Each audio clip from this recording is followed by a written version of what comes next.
Bienvenidos y bienvenidas a un nuevo capítulo de Adicciones, sálvese quien pueda. En el capítulo anterior hablamos sobre los tratamientos de adicciones que tenían 4 fases: la desintoxicación, la deshabituación, la rehabilitación y la reinserción. Estuvimos hablando de esa fase de desintoxicación y abordamos un poco sobre la de deshabituación. Entonces vamos a hablar un poquito más de ello. Vale, nos quedamos ahí. Entonces, la deshabituación es una fase bastante más larga que la desintoxicación. Entonces, una parte se hace dentro del establecimiento, de ingreso, que digamos uno de los contenidos de las terapias de grupo consiste en eso, en adquirir las habilidades. Bueno, eso sería más la rehabilitación, pero es decir, conocer los recursos, ¿vale?, para evitar una recaída, ¿vale? Una recaída inmediata que al principio del tratamiento, cuanto más cerca estamos al momento de dejar de consumir, más fácil es, más peligro hay, ¿vale?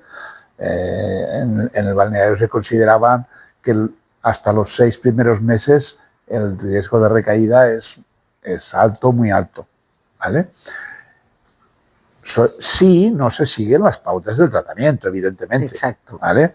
Si se siguen las pautas del tratamiento no hay ningún problema, porque en todo momento la persona sabe lo que tiene que hacer, ¿vale? Y si no, siempre puede pedir ayuda. Bueno, es que pedir ayuda es uno de los recursos fundamentales, ¿vale? Luego la cosa es cómo y qué elementos tienes a mano para hacerlo. Pero bueno, ya entraremos en eso. Las terapias grupales, estas que comentaste, que eran 4 horas, ¿no?, al día, ¿qué es lo que se trabaja? Bueno, de entrada hay que distinguir entre lo que es la terapia de ingreso y la terapia de seguimiento de la tarde, por decirlo de alguna manera. Es decir, hay una terapia por la mañana que tiene un contenido y otra terapia por la tarde que es diferente. Y para mí esto era una de los grandes qués del tratamiento de la garriga. Y es que por la mañana tú trabajas tus temas individuales, ¿vale? Y por la tarde asisten a la terapia personas que ya han pasado esa fase, que están haciendo el tratamiento de forma ambulatoria. Y entonces, estando tú ingresado, vas aprendiendo lo que te vas a encontrar cuando salgas y cómo se manejan las personas que van por delante tuyo en todas esas circunstancias y qué recursos utilizan y qué les pasa cuando se equivocan o cuando no hacen las cosas bien. Es decir, ahí se genera un aprendizaje muy importante. Claro, y de primera mano, ¿no?, con la experiencia del otro, del compañero. Y en esta, ¿qué dices de la mañana, que es una terapia individual? ¿Cómo es que No, es grupal también. Ah, es grupal, asisten todos los que están ingresados. Vale, y no hablan de cada uno. Cada uno habla de lo que le pasa. Porque al final establecemos que se consume para sentirse mejor. El cerebro aprende que ese es el recurso adecuado para no sentir dolor, para no agobiarse, para manejar el estrés, ¿vale? Es decir, el cerebro, equivocadamente, pero aprende que la sustancia le saca del estado disfórico, ¿vale? Entonces, para el cerebro eso es fenomenal. Algo que cumple con esa función y lo hace de forma más o menos rápida e inmediata es un remedio fantástico. Otra cosa es que luego el ir tomando esa sustancia te va generando unos problemas que son mucho peores, pero eso el cerebro, en principio, le da igual. No le importa. Prioriza El estar bien. el estar bien ahora, en la inmediatez, Ajá. ante la posibilidad de que luego me pueda encontrar peor. ¿Vale? Eso es lo que explica el mecanismo de la adicción. ¿Vale? Es decir, prevalece lo inmediato sobre lo probable o futuro. ¿Vale? Es decir, si yo ahora estoy ansioso y tengo aquí delante algo que me lo va a calmar, ¿vale? Pues voy a optar por esto, aunque me haga daño físico, ¿vale? Después que tener que esperar, por ejemplo, yo qué sé, a ir a mi terapeuta, ¿vale? Si estoy con la adicción en marcha, la elección del cerebro va a ser siempre la sustancia. Sí, luego ya veremos. Lo otro, cualquier otra cosa, quedan en segundo o tercer plano, ¿vale? Es decir, el cerebro busca desesperadamente aliviar, como sea, la situación que está ocurriendo en ese momento. Todo lo demás no importa. Eso explica todos los comportamientos que se ven en la adicción, las barbaridades que puede llegar a hacer una persona cuando está consumiendo. Sí, que no se da cuenta, ¿no? Del volumen de la... Que roba, estafa, mata, bueno, o sea, cualquier barbaridad, Sí. ¿vale? Pero para el cerebro todo eso, ya te digo, no tiene más importancia. La tiene después. Luego dices, hostia, lo que he hecho, ¿no? Pero claro, cuando te das cuenta de lo que has hecho, ya entramos en las famosas patas del taburete. Ya conecto con la culpa, conecto con el miedo de las consecuencias de lo que me ha pasado, conecto con la vergüenza de la conducta que he emitido y como eso me genera malestar, lo que hago es volver a consumir. Claro, que para aliviarme y no acabamos nunca. Claro. Bueno, pues todo eso, ¿vale? Es lo que esa montaña de madejas de lana tiene entrelazado, ¿vale? Es decir, todos esos funcionamientos que acaban siempre en el consumo. Vale. ¿Vale? La excusa, ¿no? No la excusa, o lo que te genera no es una excusa, no es una excusa. Es un estímulo que está asociado, ¿vale? Que pone en marcha una conducta que tú no tienes opción de elegir. ¿La emites o la emites? Ya está. ¿Vale? Y ya veremos por qué biológicamente cuando expliquemos las fases de la enfermedad. Pero no es algo que tiene que ver con una decisión consciente. ¿Vale? No hay premeditación. Hay reacción. Exacto. ¿Vale? Entonces, en la fase de deshabituación, lo que hacemos es poco a poco ir desentrañando toda esa maraña de conexiones para que esas conductas vayan desapareciendo, para que esas asociaciones vayan desconectándose.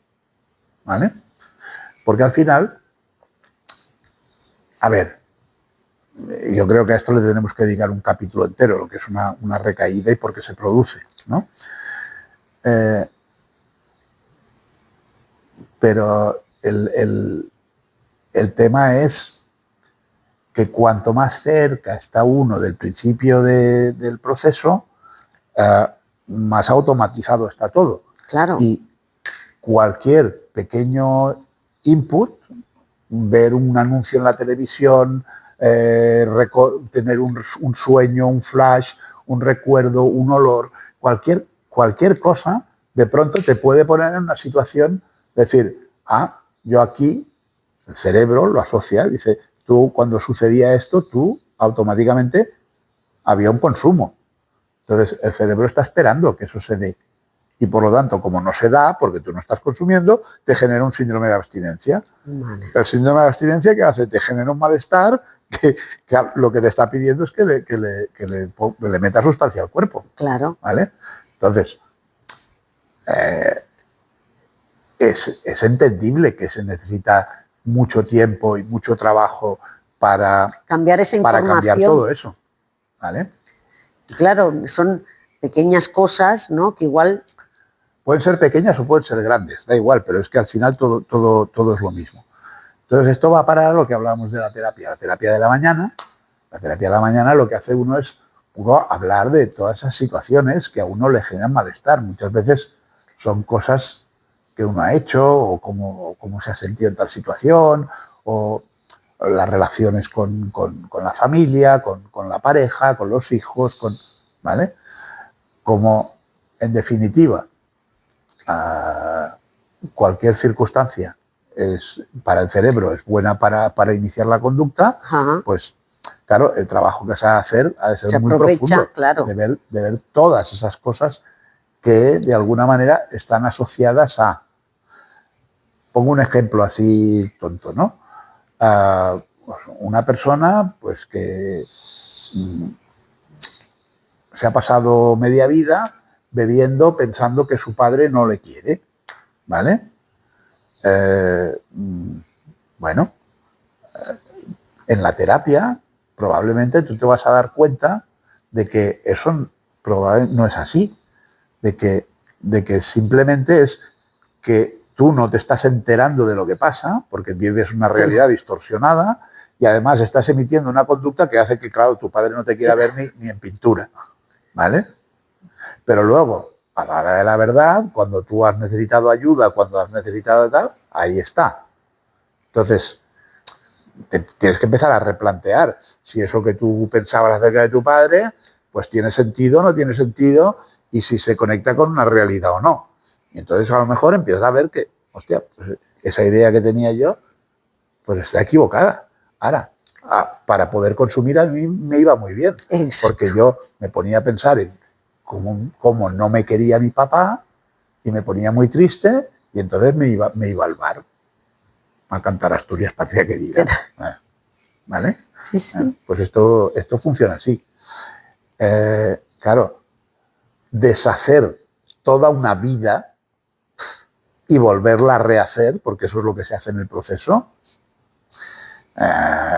cualquiera, aunque no sea terapeuta, va a entender que no es una cuestión de 4 días. Sí, sí, sí. ¿Y por qué hacerlo en grupo y no hacerlo individual?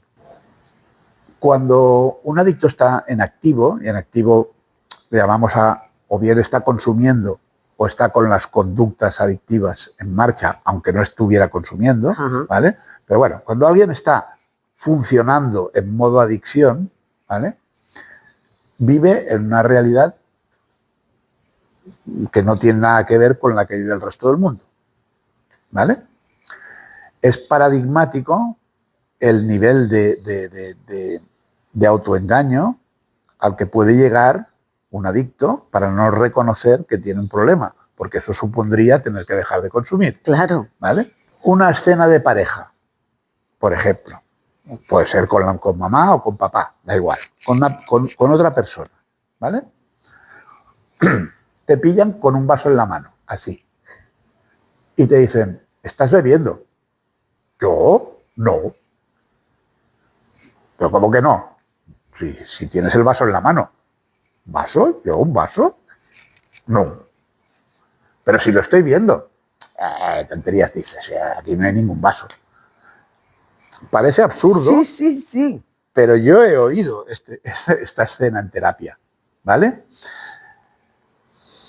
Al final, ¿sabes quién cede? El otro. Digo, Al es final verdad, el otro ¿no? acaba de... Pues a lo mejor me he confundido, a lo mejor resulta, bueno, si era un vaso, pero era agua. O a lo mejor, es que a lo mejor no lo he mirado bien. Pues, esto es así. Es decir, un adicto, en el 1 contra 1, como vive en Marte, ¿vale? Pues es capaz de hacerte dudar de dónde estás tú, ¿vale? ¿Cuál es el fenómeno de la terapia grupal? Que la terapia grupal, si tú estás mal, porque tu cabeza está funcionando mal y no ves la realidad, estás en esa otra realidad, y te enfrentas a 20, 25, 30 personas que ven una cosa diferente, en un momento dado te dicen, vamos a ver, si aquí 30 vemos que eso es blanco y tú dices que es negro, a ver, párate un momento, respira y piensa a ver quién puede estar equivocándose.